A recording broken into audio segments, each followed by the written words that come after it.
हरे कृष्ण, जय माता दी। आप सभी का दिन शुभ हो। आज सुनिए चैत्र मास महात्म्य के 10वें दिन का अध्याय। जब शुंभ ने सुना कि उसका भाई निशुंभ मूर्छित होकर युद्ध के मैदान में पड़ा हुआ है, तब वह क्रोधित होकर वहां पर आया और बाणों से सभी देवताओं को घायल करने लगा। शुंभ के लिए कोई भी काम कठिन नहीं था। उसने तुरंत युद्ध करना आरंभ कर दिया। उसके इस प्रयास से सभी देवता, लोकपाल और इंद्र पराजित होकर भाग चले। अब तो शुंभ ने बलपूर्वक इंद्र की पदवी प्राप्त कर ली। कल्प वृक्ष और कामधेनु गौ सभी उसके अधिकार में आ गए। त्रिलोकी पर उसी का नाम लेकर यज्ञ में हवन आरंभ हो गया। शुंभ ने कुबेर को भी जीतकर उनकी संपत्ति पर अपना अधिकार जमा लिया। सूर्य और चंद्रमा उसके अधीन बनकर उसके चक्कर लगाते थे। यमराज को हराकर वह पद भी उसने अपने अधिकार में कर लिया। अपने प्रभुत्व से शुंभासुर अग्नि, वरुण और वायु सभी के कार्य का स्वयं व्यवस्थापक बन गया। सभी उसके अधीन रहकर कार्य करने लगे। देवता बेचारे नंदन वन को छोड़कर पर्वतों की खोहों में जाकर छिप गए। राज्य छिन जाने के कारण उनकी शोभा नष्ट हो गई थी। अनाधिकारी बनकर वे वनों में इधर उधर भटकने लगे। अब देवताओं का कोई भी सहायक नहीं रहा। वे निराधार, निस्तेज और निरायुध होकर अपना समय बिताने लगे। इस स्थिति में पर्वतों की कंदराओं, जनशून्य जंगलों और नदियों की दरारों में ही समस्त देवताओं का आना जाना था। स्थान भ्रष्ट हो जाने के कारण वे कहीं भी सुख से समय नहीं बिता पा रहे थे। महाराज, ये बिल्कुल निश्चित है कि सुख प्रारब्ध के अधीन है। अत्यंत पराक्रमी, महान, भाग्यशाली, प्रचुर, ज्ञानी और धनाढ्य व्यक्ति भी विपरीत समय आने पर दुख और दैत्य के चक्कर में पड़ ही जाते हैं। महाराज, काल की करामात बड़ी ही अद्भुत है। उसके प्रभाव से राज्य का अधिकारी व्यक्ति भी भिक्षुक बन जाता है। दाता को भिखमंगा, बलवान को निर्बल, पंडित को अज्ञानी और शूरवीर को अत्यंत कातर बना देने का श्रेय एकमात्र प्रारब्ध को ही है। 100 अश्वमेध यज्ञ करने के बाद देवराज इंद्र को स्वर्ग का सर्वोत्कृष्ट अधिकार प्राप्त हुआ था, फिर भी उन्हें असीम कष्ट भोगने पड़े। ये सब काल की ही तो अद्भुत करामात थी। काल की कुचेष्टा में किसी प्रकार का कोई आश्चर्य नहीं करना चाहिए। व्यास जी कहते हैं, राजन, सभी देवता परास्त होकर भाग गए। स्वर्ग पर शुंभ का राज्य प्रस्थापित हो गया। पूरे 1000 वर्ष तक शुंभ राज्य करता रहा। राज्य से भ्रष्ट हो जाने के कारण देवता अत्यंत चिंतित थे। उनके दुख का कोई पार नहीं था। तब उन्होंने बृहस्पति जी के पास जाकर पूछा कि गुरु, अब क्या करना चाहिए, बताने की कृपा करें। महाभाग, आप तो सर्वज्ञ और मुनियों के सिरमौर हैं। इस संकट को दूर करने के लिए कोई उपाय करना परम आवश्यक है। बहुत से उत्तम उपचार हैं। हजारों ऐसे वैदिक मंत्र हैं जिनके अनुष्ठान से अभिलाषा पूर्ण हो सकती है। सूत्रों ने इसका स्पष्टीकरण भी किया है। सभी कामनाओं को पूर्ण करने वाले तरह तरह के यज्ञ भी बताए गए हैं। मुने, आप उन उपायों को काम में लेने की कृपा करें। उनकी सभी विधियां तो आपको पता ही है। वेद में शत्रु का नाश करने के लिए जो जैसी विधि बताई गई है, अब आप उसी का समुचित रूप से अनुष्ठान करें, जिससे हमारे संकट टल जाए। हे बृहस्पति जी, इस अवसर पर आपका परम कर्तव्य है कि आप दानवों का वध करने के लिए अपनी बुद्धि के अनुसार यत्न करने में तत्पर हो जाएं। बृहस्पति जी कहने लगे, हे देवेश, वेद में प्रतिपादित सभी मंत्र प्रारब्ध के अनुसार ही फल प्रदान करते हैं। उनमें स्वतंत्रता नहीं है और न ही वे अकेले कुछ कर सकते हैं। मंत्रों के प्रधान देवता तो तुम ही लोग ठहरे, सो तुम्हें ही काल के प्रभाव से नाना प्रकार के कष्ट भोगने पड़ रहे हैं। अब ऐसी स्थिति में मैं भला क्या उपाय कर सकूंगा? यज्ञों में इंद्र, अग्नि और वरुण आदि देवताओं के लिए यजन किया जाता है। वे स्वयं तुम सबके सब विपत्ति में ही पड़े हुए हो, फिर यज्ञ क्या कर सकेंगे? होनी तो अवश्य ही होकर रहती है, उसे कोई टाल नहीं सकता। तब भी उपाय तो करना ही चाहिए। यही शिष्ट पुरुषों की आज्ञा है। इसलिए भली भांति सोच समझकर मैं तुम्हें उपाय बता देता हूँ। पूर्व समय में भगवती जगदम्बा प्रसन्न होकर महिषासुर का वध कर चुकी हैं। तुम्हारे स्तुति करने पर उन्होंने वर दिया था कि हे प्रधान देवताओं, तुम्हें सदा ही मुझे याद करना चाहिए। दुर्दैववश जब जब तुम पर विपत्तियां आए, तब तब तुम मुझे याद कर लेना। मैं तुम्हारे संकट दूर कर दूंगी। इसलिए हे देवतागणों, अब आप लोग अत्यंत मनोहर हिमालय पर्वत पर जाकर प्रेम पूर्वक भगवती चंडिका की आराधना में लीन हो जाओ। आप सभी को माया बीज की पूर्ण जानकारी प्राप्त है। मैं समझता हूँ कि तत्परता पूर्वक आपके अनुष्ठान करने पर भगवती अवश्य ही प्रसन्न हो जाएंगी। अब आपके दुख का अंत होने वाला दिखाई पड़ रहा है, इसमें कोई संदेह नहीं। मैं सुन चुका हूँ भगवती चंडिका हिमालय पर सदा विराजमान रहती हैं। उनकी स्तुति और पूजा की जाएगी तो वे तुरंत ही मनोरथ पूर्ण कर देंगी। दृढ़ निश्चय करके आप सभी लोग हिमालय पर चले जाओ। देवताओं, ऐसा करने पर आपके सभी मनोरथ भगवती अवश्य ही पूर्ण कर देंगी। श्री व्यास जी कहते हैं, हे राजन, बृहस्पति जी के ऐसे वचन सुनकर देवता हिमालय पर्वत पर गए और उन्होंने देवी की आराधना आरंभ कर दी। माया बीज को हृदय में धारण करके वे सदा जप में संलग्न रहने लगे। भक्तों को अभय प्रदान करना भगवती महामाया का स्वभाव ही है।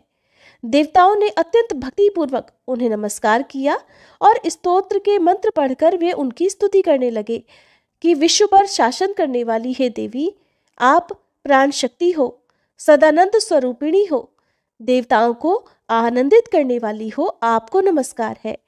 दानवों का संहार करने वाली, मानवों की अनेक अभिलाषाएं पूर्ण करने वाली तथा भक्तिवश प्रकट होने वाली आप जगदम्बा को नमस्कार है। आद्या, आपके कितने नाम हैं और आपका कैसा रूप है, इसे जानने में कोई भी समर्थ नहीं है। सब में आप ही विराजमान हो। जीवों की सृष्टि और संहार में सदा आप ही शक्ति रूप में काम करती हो। स्मृति, घृति, बुद्धि, जरा, तुष्टि, पुष्टि, कांति, शांति, सुविद्या, सुलक्ष्मी, गति, कीर्ति, मेधा आदि ये सब आप ही तो हो। आपको विश्व का सनातन बीज माना गया है। जब जैसा अवसर आता है तब उसी के अनुरूप रूप धारण करके आप देवताओं का कार्य करती और उनके हृदय की जलन और दुख को दूर करती हो। हम सभी आपको नमस्कार करते हैं। सभी प्राणियों के अंतःकरण में प्रशस्त स्वरूप धारण करके आप ही क्षमा, योग निद्रा, दया आदि नामों से विराजमान हो। महिषासुर देवताओं का घोर शत्रु था। आपके हाथ उस मदांध दैत्य के प्राण प्रयाण कर चुके हैं।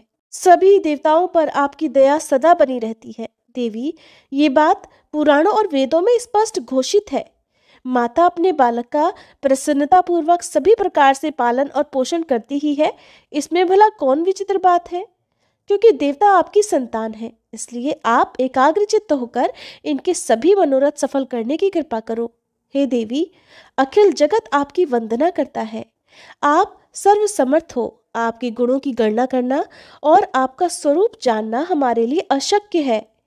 व्यास जी कहते हैं, इस प्रकार सभी देवताओं के स्तुति करने पर भगवती जगदम्बा करुणा से ओतप्रोत होकर तुरंत ही प्रकट हो गई। उनका रूप निखर उठा था। वे विचित्र वस्त्र पहने हुए थी। दिव्य आभूषण उनके शरीर की शोभा बढ़ा रहे थे। गले में अद्भुत हार था और वे दिव्य चंदन से चर्चित थीं। उनमें ऐसी सुकुमारता थी कि जगत मोहित हो जाए। उन्हें सभी शुभ लक्षण सुशोभित कर रहे थे। देवताओं के देखने में वे अद्वितीय स्वरूपिणी प्रतीत हुईं। उन्होंने ऐसा दिव्य रूप धारण कर रखा था जिससे जगत को मोहित करने वाले भी मोह में पड़ जाएं। कोयल के समान मधुर बोलने वाली भगवती जगदम्बा हंसकर स्तुति करने में लगे हुए देवताओं के प्रति प्रेम पूर्वक वाणी में इस प्रकार कहने लगी, आदरणीय देवताओं, आप इस समय क्यों इतनी स्तुति कर रहे हैं? आपके मुखों पर इतनी चिंता क्यों छाई हुई है? आप अपना कार्य मेरे सामने प्रकट करो। व्यास जी कहते हैं, महाभाग देवता भगवती के रूप और वैभव को देखकर सम्मोहित हो गए थे। उनकी वाणी सुनकर वे प्रेम पूर्वक अपनी स्तुति करने का रहस्य बतलाने लगे। देवतागण कहने लगे कि जगत को नियंत्रण में रखने वाली हे करुणामयी देवी, हम सब आपकी शरण में आकर स्तुति कर रहे हैं। आप हमें सभी संकटों से बचाइए। दैत्यों के सताने से हमारा मन अत्यंत उद्विग्न हो उठा है। महादेवी, पूर्व समय की बात है, महिषासुर देवताओं के लिए महान कंटक बना हुआ था। आपने उसे मारकर हमें वरदान दिया था कि जब कभी तुम पर आपत्ति आए तब तुम मुझे याद करना। स्मरण करते ही आप हमारे दुखों को दूर कर देंगी, इसमें किंचित मात्र संदेह नहीं है। इसलिए हे देवी, इसी कारण हमने इस समय आपको याद किया है। इस समय शुंभ और निशुंभ नामक दो दानव उत्पन्न हुए हैं। उनकी आकृति अत्यंत भयंकर है। देवी, वे हमारे कार्यों में सदा विघ्न डाला करते हैं। किसी भी पुरुष से वे मारे नहीं जा सकते। ऐसे ही प्रतापी रक्तबीज और चंडमुंड भी हैं। इनके अलावा भी और बहुत से महान शक्तिशाली दानव हैं। इन असुरों ने हम देवताओं का राज्य छीन लिया है। महाबले, हे सुमध्य में, हमें दूसरा कोई भी अवलंब नहीं है, केवल एक आपकी ही शरण में हम आए हैं। देवता अवश्य ही महान कष्ट पा रहे हैं। आप इन सभी का कार्य सिद्ध करने की कृपा करो। देवी, देवता आपके चरणों की शरण ग्रहण करके अत्यंत बलशाली दानवों द्वारा प्राप्त दुख आपको बता चुके। माते, ये देवता आपके प्रति अटूट श्रद्धा रखते हैं। इस समय इन पर दुख के बादल उमड़ रहे हैं। अब आप इनके लिए शरण्य होकर इनका दुख दूर करने की कृपा करो। देवी, युग के आरंभ में आपने ही इस विश्व की रचना की थी। आप अपना बनाया हुआ जानकर अखिल भूमंडल की रक्षा में तत्पर हो जाओ। माता, अभिमानी दानव बल के घमंड में चूर होकर जगत को पीड़ा पहुंचा रहे हैं। उनका विनाश करके इस जगत को सुख प्रदान करो। व्यास जी कहते हैं, देवता शत्रुओं से अत्यंत दुखी थे। उन्होंने जब इस प्रकार देवी की स्तुति की, तब देवी ने अपने विग्रह से एक दूसरा ही रूप प्रकट कर दिया। जब भगवती पार्वती के शरीर से जगदम्बा साकार रूप में प्रकट हुई, तब सभी जगत उन्हें कौशिकी नाम से पुकारने लगा। पार्वती जी के शरीर से भगवती कौशिकी के निकल जाने पर शरीर क्षीण हो जाने के कारण पार्वती का रूप काला पड़ गया, इसलिए वे कालिका नाम से विख्यात हुई। स्याही के समान काले रंग से वे बड़ी भयंकर जान पड़ती थीं। भक्तों के सभी मनोरथ पूर्ण कर देना उनका स्वाभाविक गुण था, इसलिए वे कालरात्रि नाम से प्रसिद्ध हुई। भगवती जगदम्बा का एक दूसरा मनोहर रूप भी विराजमान था। सभी भूषण उस श्री विग्रह की शोभा बढ़ा रहे थे। लावण्य आदि सभी शुभ गुणों से वह संपन्न था। इसके बाद भगवती जगदम्बा हंसकर देवताओं से कहने लगी कि देवतागणों, अब आप लोग निर्भय होकर अपने स्थान पर विराजमान रहो। मैं शत्रुओं का संहार कर डालूंगी। आपका कार्य सभी प्रकार से संपन्न करने के लिए मैं युद्ध के मैदान में विचरूंगी। आपको सुखी बनाने के लिए शुंभ निशुंभ आदि सभी दानवों का मैं वध कर दूंगी। इस प्रकार कहकर बल के अभिमान से भरी हुई भगवती कौशिकी सिंह पर सवार हुई और शत्रु के नगर की ओर चल पड़ी। उन्होंने काली को भी साथ चलने का आदेश दिया। कालिका सहित भगवती जगदम्बा नगर के सन्निकट जाकर जिधर से हवा आ रही थी वहीं ठहर गई और उन्होंने जगत को मोहित करने वाला संगीत आरंभ कर दिया। उस सुमधुर गान को सुनकर पक्षी और मृग तक मोहित हो गए। आकाश में रहने वाले देवताओं का मन प्रसन्नता से खिल उठा। शुंभ के 2 सेवक थे जिनके नाम थे चंड और मुंड। उस समय वे दोनों भयंकर अनुचर स्वतंत्रता पूर्वक घूम रहे थे। वे वहां आए और उन्होंने देखा दिव्य रूप धारणी भगवती जगदम्बा गा रही हैं। उन्होंने कालिका को अपने सामने स्थान दे रखा था। दिव्य रूपा उन भगवती जगदम्बा को देखकर चंड और मुंड महान आश्चर्य में पड़ गए। राजन, तब वे उसी क्षण शुंभ के पास चल पड़े। उस समय दानवराज शुंभ अपने घर पर था। उसके पास पहुंचकर चंड और मुंड ने मस्तक झुकाकर उसे प्रणाम किया। साथ ही कहा कि राजन, कामदेव को भी मोहित करने की योग्यता रखने वाली एक सुंदरी स्त्री हिमालय पर्वत से निकली है। सिंह उसकी सवारी का काम दे रहा है। उसमें सभी शुभ लक्षण विद्यमान है। ऐसी उत्तम स्त्री देवलोक या फिर गंधर्व लोक में मिलना भी असंभव है। जगत भर में तो कहीं भी ऐसी स्त्री को न देखा है न ही सुना है। राजन, वो ऐसा सुंदर गाना गाती है जिसे सुनकर सभी जन मुग्ध हो जाते हैं। उसके सुमधुर स्वर से मोहित हुए मृग सदा उसके पास बने रहते हैं।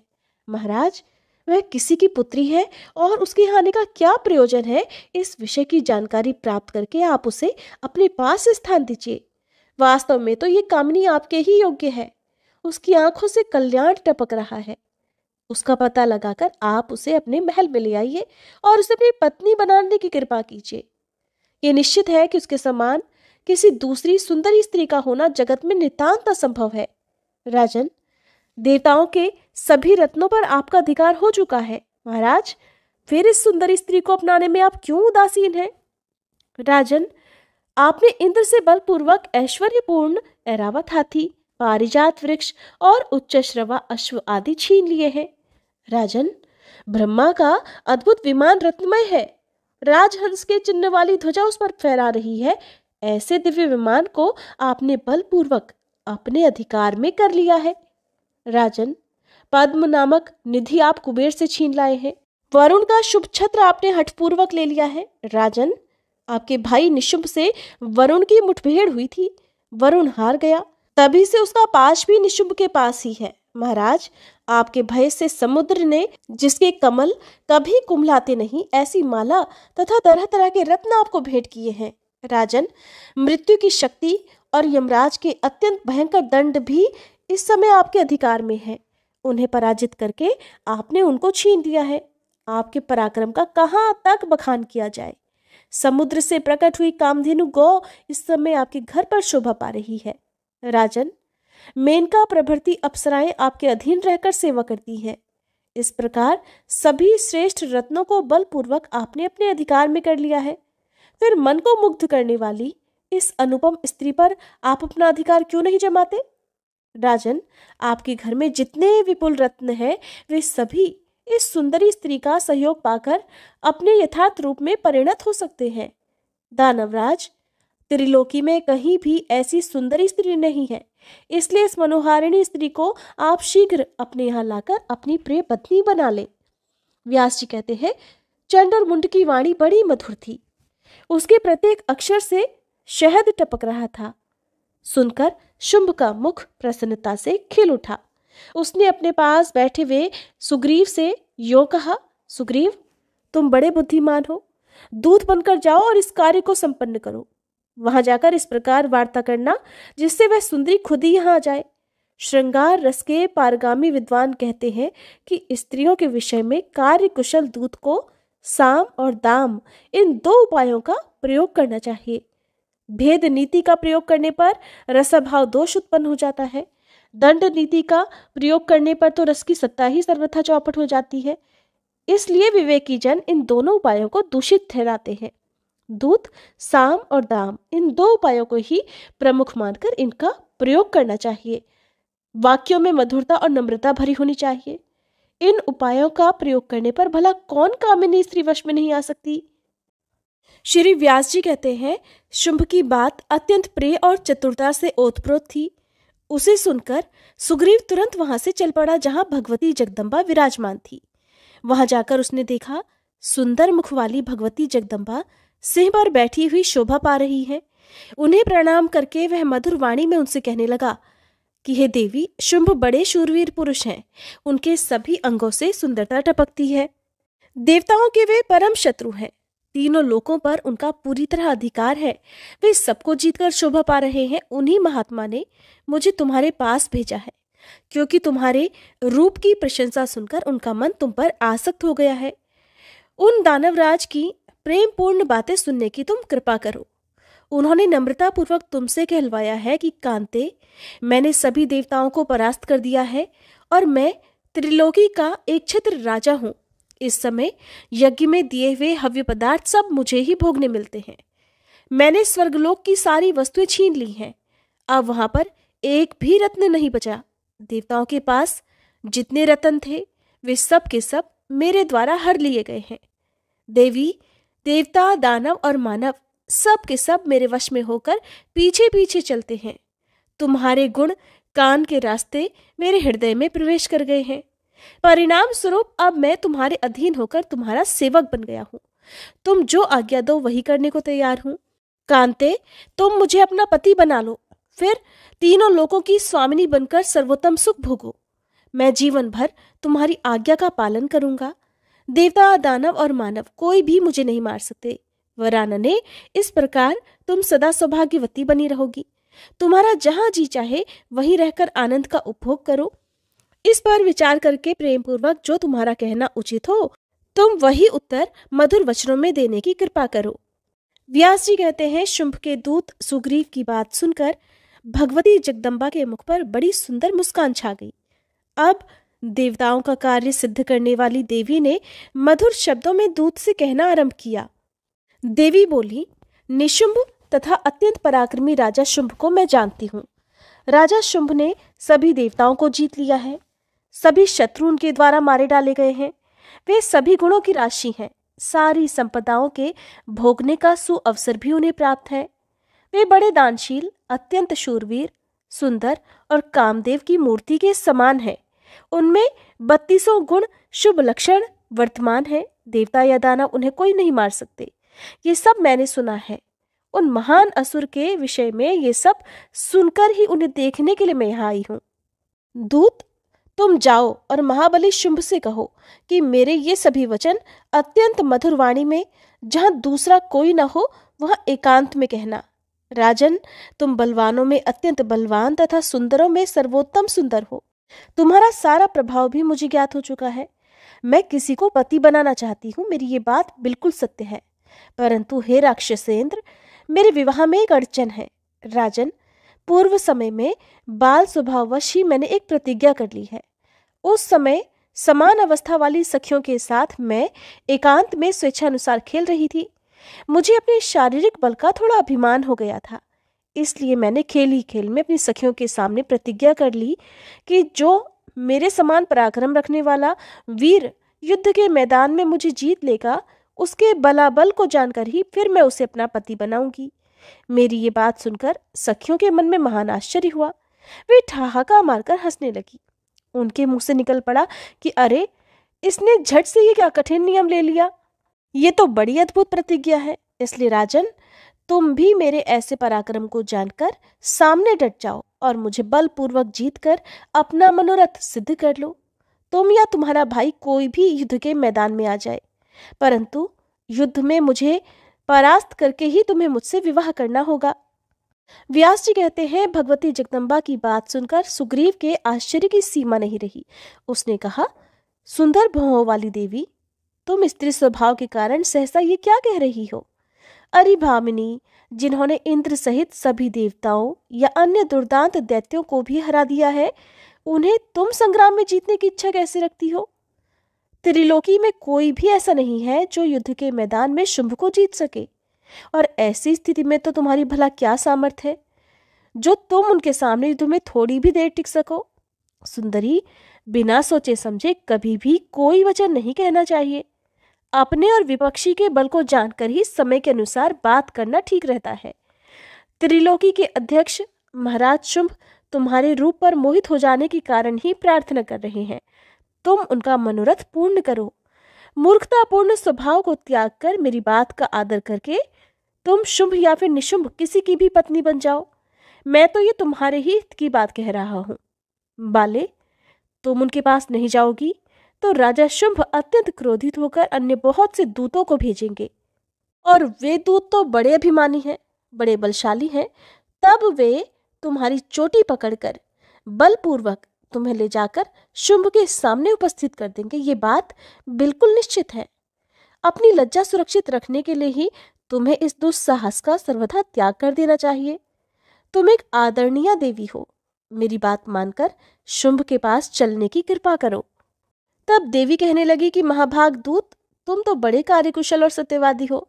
शुंभ और निशुंभ निश्चय ही अत्यंत बलवान है, ये बात मैं जान गई, किंतु बचपन में ही मैंने जो प्रतिज्ञा कर रखी है उसे मैं कैसे झुटला सकती हूँ। इसलिए तुम निशुंभ या फिर उससे भी अधिक बलवान शुंभ से कह दो कि बिना युद्ध किए कोई भी मेरा स्वामी नहीं बन सकता, चाहे वो कितना भी सुयोग्य और सुंदर क्यों ना हो। राजन, मुझे जीत कर मुझसे विवाह कर लो। मैं अबला होती हुई भी युद्ध के विचार से ही इस समय यहाँ पर आई हूँ। ये बात तुम्हें अच्छी तरह समझ लेनी चाहिए। इसलिए दूत, तुम अभी जाओ और आदरपूर्वक अपने स्वामी को मेरी ये बातें सुना दो, फिर उन्हें जैसा चाहे उचित लगे वैसा करें। व्यास जी कहते हैं, उस समय भगवती जगदम्बा के मुख से जो बातें निकली वे नीति युक्त, शक्ति संपन्न और अत्यंत प्रतिभा से युक्त थीं। उन्हें सुनकर शुंभ के दूत सुग्रीव के आश्चर्य की सीमा नहीं रही। बार बार विचार करने के बाद वह अपने स्वामी के पास लौट गया और जाकर देवी ने जो कुछ भी कहा था वो कह सुनाया। शुंभ ने कहा कि भाई, तुम बड़े बुद्धिमान हो, सच्ची बात बताओ, इस अवसर पर अब हमें क्या करना चाहिए? एक कोई स्त्री युद्ध की इच्छा से हमें बुला रही है, इसलिए अब मैं स्वयं लड़ाई के मैदान में चलूं या फिर तुम ही सेना साथ लेकर जाओगे? निशुंभ, ऐसी स्थिति में तुम्हारी जो भी स्थिति हो, जो भी सम्मति हो, मुझे बताओ, मैं वही करूंगा। निशुंभ ने विचार करने के बाद कहा कि वीर, अभी युद्ध के मैदान में ना तो मुझे जाना चाहिए और ना ही आपको। इसलिए शीघ्र ही धूम्रलोचन को भेज दो। वे जाएं और जाकर युद्ध भूमि में उस सुंदर नेत्र वाली स्त्री को अपने अधीन करके ले आए, फिर आप उसके साथ विवाह कर लें। व्यास जी कहते हैं, छोटे भाई निशुंभ की बात सुनकर पास ही बैठे हुए धूम्रलोचन को देवी के पास जाने के लिए शुंभ ने आज्ञा दे दी। आज्ञा पाकर धूम्रलोचन ने युद्ध के मैदान की तरफ प्रस्थान कर दिया और जाकर देवी को ललकारने लगा। व्यास जी कहते हैं, जब धूम्रलोचन ने देवी को ललकारा और उसके बाद चुप हो गया, तब भगवती कालिका ने हंसकर उत्तर दिया, अरे नीच, तेरी तो बातें ही ऐसी हैं मानो तू कोई नट हो। तू मिथ्या मनोरथों को मन में स्थान देकर मीठी मीठी बातें कह रहा है। अरे मूर्ख, अगर तुझ पराक्रमी वीर को सेना सहित दुरात्मा शुंभ ने भेजा है, तो अब व्यर्थ की बातें छोड़कर युद्ध के लिए तैयार हो जा। देवी को क्रोध आ गया है। वे शुंभ, निशुंभ या फिर तेरे अलावा अन्य जो कोई भी अधिक बलवान है, उन्हें बाणों से मारकर ये अपने स्थान पर पधार जाएंगी। कहाँ तो वह प्रचंड मूर्ख शुंभ और कहाँ विश्व को विमोहित करने वाली भगवती जगदम्बा। इन दोनों का वैवाहिक संबंध संसार में सर्वथा अयुक्त है। तू जा और शुंभ से मेरी ये सच्ची बात कह दे। उससे मेरा अनुरोध है कि तुम या तो युद्ध करो, नहीं तो अभी तुरंत पाताल के लिए प्रस्थान कर जाओ। व्यास जी कहते हैं, महाभाग, भगवती का ये कथन सुनकर धूम्रलोचन की आंखें क्रोध से लाल हो गईं। उस दैत्य ने भगवती से कहा, दुर्दशे, तुम्हें और इस मतवाले सिंह को सदा के लिए युद्ध के मैदान में सुलाकर इस स्त्री को लेकर मैं महाराज के पास चला जाऊंगा, ये बिल्कुल निश्चित है। कलह में प्रेम रखने वाली कालिके, इस अवसर पर रसभंग न हो जाए, मैं इसी भय से डरता हूँ। नहीं तो अभी अभी अपने तीखे बाणों से तुम्हें मृत्यु के मुख में झोंक देता। कालिका ने कहा, मूर्ख, क्यों नाप शनाप बक रहे हो? धनुष धारण करने वाले वीरों का ये धर्म नहीं है। तुम अपनी पूरी शक्ति युद्ध के मैदान में लगा दो और बाण चलाने से मत चूको। तुम्हारा यमराज की सभा में उपस्थित होने का समय अब बिल्कुल निकट है। व्यास जी कहते हैं, भगवती कालिका की बात सुनकर धूम्रलोचन ने एक दृढ़ धनुष हाथ में ले लिया और देवी पर बाण वर्षा आरंभ कर दी। उस समय इंद्रादि देवता श्रेष्ठ विमानों पर बैठकर प्रशंसा पूर्वक एक स्वर से देवी की जय हो ये जय जयकार कर रहे थे। युद्ध के मैदान में धूम्रलोचन को कुछ देर थकाने के बाद आखिरकार देवी ने उसका वध कर दिया। ये समाचार सुनकर शुंभ ने चंड मुंड से कहा, चंड और मुंड, तुम दोनों अपनी संपूर्ण सेना के साथ अभी यात्रा कर दो। मद से उन्मत्त रहने वाली वह स्त्री तो बड़ी निर्लज है। उसे मार डालना तुम्हारी यात्रा का मुख्य उद्देश्य होना चाहिए। वीर, तुम बड़े भाग्यशाली हो। या फिर ऐसा करो कि उस सुलोचना काली को युद्ध के मैदान में परास्त होकर पकड़ लो और इस अत्यंत कठिन कार्य को करने के बाद यहाँ लौट कर आ जाओ। अगर वह मतवाली अंबिका पकड़ी जाने पर भी नहीं आती, तो उसे अत्यंत तीखे बाणों से मार डालना। ये युद्ध भूमि की शोभा है। व्यास जी कहते हैं, महाबली चंड और मुंड बड़े शूरवीर थे। शुंभ की उपर्युक्त आज्ञा पाकर वे विशाल सेना को साथ लेकर उसी क्षण सम्रांगण में जा धमके। देवताओं का हित साधने वाली भगवती जगदम्बा वहां विराजमान थी। उन्हें देखकर महान पराक्रमी चंड और मुंड शांतिपूर्वक उनसे कहने लगे, देवी, तुम क्या देवताओं की शक्ति कुंठित करने वाले शुंभ और इंद्र विजयी उग्र स्वभाव वाले निशुंभ को नहीं जानती? सुंदरी, तुम इस समय अकेली हो। केवल सिंह ही तुम्हारी सवारी का काम दे रहा है। दुर्बुद्धे, इस स्थिति में भी तुम सभी प्रकार की सेनाओं से संपन्न शुंभ को जीतने की इच्छा कर रही हो।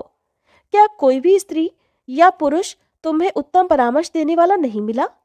देवता तो तुम्हारा ही विनाश करने के लिए तुम्हें प्रेरित कर रहे हैं। तुम्हें अपने और शत्रु पक्ष के बल के विषय में विचार करके ही कार्य करना चाहिए। 18 भुजाएं होने के कारण जो तुम अभिमान कर रही हो, ये बिल्कुल व्यर्थ है। शुंभ युद्ध में बड़े कुशल हैं। उन्होंने देवताओं को परास्त कर रखा है। तुम भली भांति विचार करके इन्हें अपना पति बनाने का लाभ हाथ से मत जाने दो।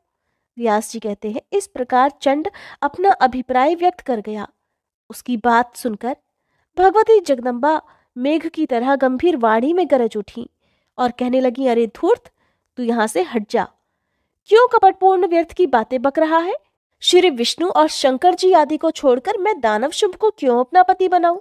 मैं किसी को भी अपना पति नहीं बनाना चाहती और न किसी पति से मेरा कोई काम ही है।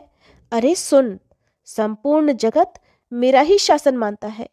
मैंने असंख्य शुंभ निशुंभ देखे हैं। अरे मूर्ख, विवाद मत कर, युद्ध करना ही तेरे लिए उचित है। मेरे हाथ से तेरा वध होने के बाद तेरा भाई भी काल के मुख में जाने वाला है। इसके बाद शुंभ निशुंभ और मदोन्मत्त रक्तबीज भी अपने प्राणों से हाथ धो बैठेंगे। अन्य भी जितने दानव हैं, मैं उन सब का युद्ध के मैदान में वध करूंगी। इसके बाद मैं अपने स्थान को चली जाऊंगी। तू रह या फिर शीघ्र भाग जा। अगर रहता है तो तुरंत अस्त्र हाथ में लेकर मेरे साथ लड़ने के लिए तैयार हो जा। क्यों व्यर्थ की बातें बक रहा है? ऐसी बातें तो कायर जनों को ही प्रिय होती हैं।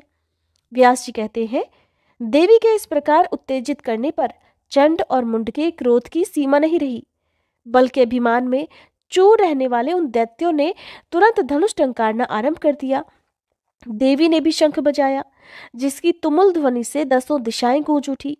महाबली सिंह भी क्रोध में भरकर गरज उठा। उस गर्जना से इंद्र आदि देवताओं, मुनियों, यक्षों, गंधर्वों, सिद्धों और किन्नरों के हृदय में प्रसन्नता छा गई।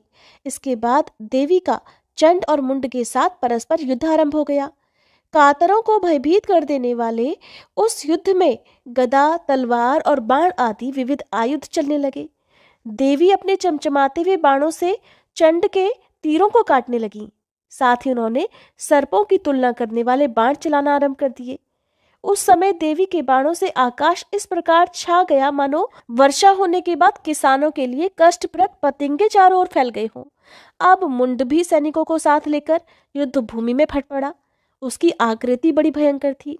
उसने क्रोध में भरकर बाण चलाने आरंभ कर दिए। महान बाणजाल देखकर देवी के मन में क्रोध उत्पन्न हो गया। रोष के कारण उनके मुख की आकृति ऐसी हो गई मानो काली घटा हो। उनके केले के फूल के समान विशाल नेत्र थे, टेढ़ी भौहें थी और यों वे काली वेश में विराजने लगी। उन्होंने बाघ का चर्म पहन रखा था। वे हाथी के चर्म की चादर से सुशोभित थी। उनका वक्ष स्थल नरमुंड की माला से अलंकृत था। उधर ऐसा था मानो किसी जल की बावली हो।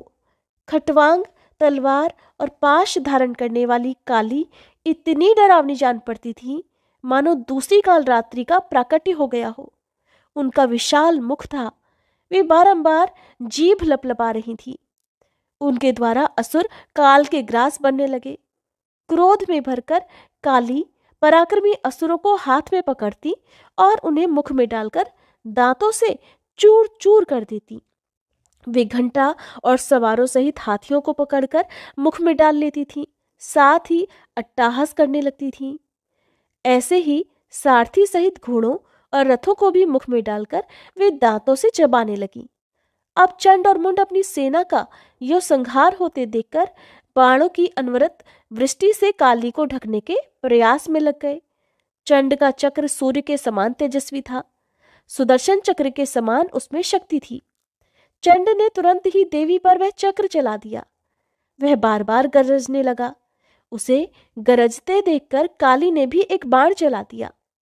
अब उस बाण के प्रभाव से चंड का चक्र, जो सूर्य के समान तेजस्वी और सुदर्शन चक्र की तुलना करने वाला था, टुकड़े टुकड़े होकर गिर पड़ा। फिर अर्धचंद्राकार बाण से मुंड पर आघात कर दिया। हालांकि मुंड महान बलशाली था, फिर भी देवी के इस बाण की चोट को वह सह नहीं कर सका और तुरंत ही धरती पर लौट गया। उस समय दानवी सेना में बड़े जोर से हाहाकार मच गया। आकाश में रहने वाले सभी देवता शांत होकर आनंद मनाने लगे। कुछ ही देर में मूर्छा दूर होने पर चंड ने एक विशाल गदा दाहिने हाथ में उठाई और तुरंत उससे देवी पर प्रहार कर दिया। देवी ने भी चंड के गदाघात को रोककर बाणपाश का प्रयोग किया, जिससे वह दानव बंध गया। भाई को बंधा देख कवच पहने हुए मुंड हाथ में दृढ़ शक्ति लेकर आ गया। उसे देखकर देवी ने उसे भी बांधने की व्यवस्था कर दी। इस प्रकार वह दूसरा भाई भी बंध गया। चंड और मुंड दोनों दानवों को खरहे की तरह गले में रस्सी डालकर लिए हुए हास्य विलास करती हुई काली भगवती जगदम्बा के पास ले आई और आकर बोली, प्रिय, इन दोनों पशुओं को लो। युद्ध में बड़ी कठिनता से परास्त होने वाले इन दोनों दानवों को संग्राम रूपी यज्ञ में बलि देने के लिए लेकर आई हूँ। भगवती जगदम्बा ने देखा चंड और मुंड काली के प्रयास से उपस्थित थे। उनकी ऐसी दीनहीन दशा थी मानो सियार हो गए हों। भगवती ने फिर मधुर वचनों में काली से कहा, रणप्रिय, तुम बड़ी विदुषी हो। शीघ्र ही देवताओं का कार्य सिद्ध करना तुम्हारा परम कर्तव्य है। व्यास जी कहते हैं, भगवती जगदम्बा की बात सुनकर काली ने उनसे कहा, युद्ध रूपी यज्ञ बहुत प्रसिद्ध है। इसमें तलवार खंभे का काम देती है। उसी के द्वारा इनका आलंबन करूंगी ताकि हिंसा का रूप भी सामने ना आ सके। ऐसा कहकर देवी काली ने तलवार से चंड और मुंड के शीश काट डाले। इसके बाद वे आनंद में भरकर उनका रक्त पीने लगी। इस प्रकार उन दोनों प्रबल दानवों का वध देखकर जगदम्बा प्रसन्नता पूर्वक काली से कहने लगी, कालिके, तुमने देवताओं का महान कार्य सिद्ध किया है। मैं तुम्हें उत्तम वर देती हूँ। चंड और मुंड का वध करने के कारण अब जगत में तुम चामुंडा के नाम से विख्यात होगी। व्यास जी कहते हैं, इसके बाद चंड और मुंड का वध देखकर मरने से बचे हुए सैनिक भागकर अपने स्वामी शुंभ के पास पहुंचे और जाकर आंखों देखा हाल शुंभ को बताने लगे। कहने लगे कि महाराज, आप कुल की रक्षा के लिए शीघ्र ही पाताल लोक में प्रस्थान करने की कृपा करें, नहीं तो रोष में भरी हुई वह कालिका हम लोगों का संहार भी कर डालेगी, इसमें कोई संशय नहीं। सिंह भी युद्ध भूमि में खड़ा होकर दानवों को निगले जा रहा है। वैसे ही काली के अनेकों बाण वीरों के प्राण हर रहे हैं। राजन, आप भी निशुंभ सहित व्यर्थ इस प्रयास में लगे हुए हैं। महाराज, संपूर्ण राक्षस कुल का उच्छेद करने वाली, सभी राक्षसों का वध करने वाली ये दयाशून्य स्त्री आपको मिल ही गई तो भला आपको क्या सुख देगी, जिसके लिए आप अपने बंधुओं को मृत्यु के मुख में झोंके चले जा रहे हैं। महाराज, जगत में जीत और हार प्रारब्ध के अनुसार होती है। बुद्धिमान पुरुष को चाहिए कि थोड़े से प्रयोजन के लिए महान कष्ट का अवसर सामने न आने दे। व्यास जी कहते हैं, देवसेना को कुचल डालने वाले शुंभ ने दानवों की उपर्युक्त बात सुनकर कहना आरंभ कर दिया। उसकी प्रत्येक बात प्रधान वीरों की तरह थी। शुंभ ने कहा, अरे मूर्खो, तुम्हारे शरीर छिद गए हैं, इसलिए तुम लोग भले ही उस स्त्री का सम्मान करो। तुम्हें जीने की विशेष इच्छा है, इसलिए तुम तुरंत युद्ध भूमि से भागकर पाताल में जा सकते हो। विजय के संबंध में मुझे कोई चिंता नहीं है, क्योंकि सारा जगत प्रारब्ध के शासन सूत्र में बंधा है। हमारी ही भांति ब्रह्मादि देवता भी देव के अधीन है। मूर्खो, फिर मेरे लिए चिंता क्यों कर रहे हो? जो होनी है वो तो टल नहीं सकती। इसलिए युद्ध के इस अवसर पर, अब इस अबला के ललकारने पर मैं भागकर सैकड़ों वर्ष जीने की आशा क्यों करूं? अब मैं अवश्य युद्ध करूंगा। जो होनी है वो हुआ करे। जीत या फिर हार, जो भी परिस्थिति होगी, मुझे स्वीकार है। उद्यम के समर्थक विद्वान कहते हैं कि दैव बिल्कुल व्यर्थ है। भाषण करने की योग्यता रखने वाले उन विद्वानों की बात युक्ति युक्त भी है। बिना प्रयास किए मनोरथ सिद्ध नहीं हो सकता। इसलिए अब मैं युद्ध की तैयारी करूंगा। व्यास जी कहते हैं, यो निश्चित विचार करके दानवेश्वर शुंभ ने राक्षस प्रवर रक्तबीज को युद्ध भूमि में जाने की आज्ञा दी। रक्तबीज के साथ बहुत सारे सैनिक थे। शुंभ ने कहा, महाबाहो रक्तबीज, अब तुम युद्ध के मैदान में जाओ। महाभाग, तुम्हें पूरी शक्ति लगाकर युद्ध में तत्पर हो जाना चाहिए। इसके बाद रक्तबीज ने जो कुछ भी किया उसका वृतांत आप सभी अगले अध्याय में सुनेंगे। उम्मीद है ये वीडियो आपको पसंद आई होगी।